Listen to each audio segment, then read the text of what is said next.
how are you?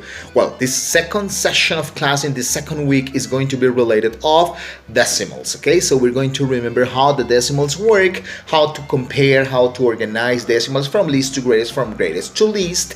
We're going to round decimals to the nearest whole, to the nearest tenth. Please remember those words are very important. And we're going to classify decimals by rationals or irrationals, and at the end of the session we're going to solve operations. I have these three decimals for you. All of them are decimals, we agree, but they are different. The first one, if you see carefully, is a decimal that terminates. That's a terminating decimal. If you want to write the fraction of this decimal, you just have to take this point, move the point, okay, till the end, 3 spaces, so you can say this is 156 over 1,000. Why 1,000? Because you move 1, 2, 3 spaces, 3 zeros. These decimals, these kind of decimals, the terminating ones, all of them can be written like a fractions. So all the terminating decimals are Q. Please do not think a lot. All of them are Q. Second kind of decimals. The second kind of decimals are the ones that repeats. Okay, so they are going to be infinite, but they have a pattern.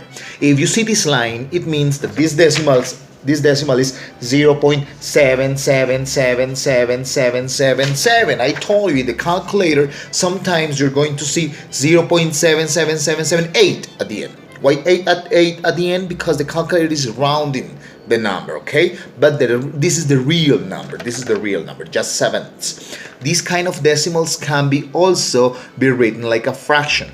Please remember, how many numbers are repeating? Only one, the 7. Okay? Only one, the 7. So you can write the 7 over 9.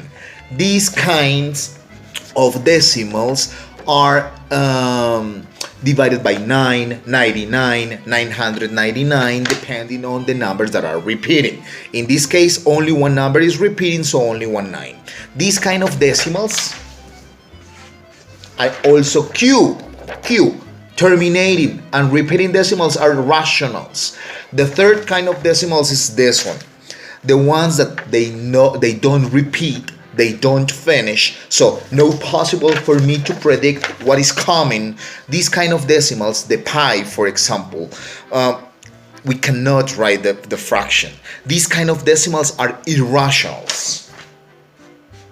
Okay, so we have rationals, and these kind of decimals are irrationals. Guys, we cannot say all the decimals are rational numbers. No.